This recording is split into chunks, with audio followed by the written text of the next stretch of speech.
Hello, and welcome back. Let's discuss passengers. After you book for a passenger the very first time, they are now under your passenger list. But let's say you want to add a passenger before booking the ride.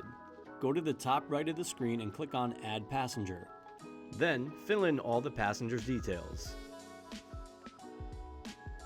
Let's take a look at one of our newest features, Profile Notes. In this section, you or the passenger can put in information that'll permanently be on every reservation. When you click Register, the passenger will get an email asking them to activate their account. After booking for someone the first time, they will also receive this activation email. After making a password and activating the account, they can log into LUXYRide.com or the LUXY Ride app. Now that Samantha has been added as a passenger, let me show you how easy it is to book for her. Start by typing in her name and select her from the drop-down. This will load all of her information, including any saved payments. Just a reminder, when a Travel Arranger passenger is logged into the website or the LUXY Ride app, they will never see the cost of the trip.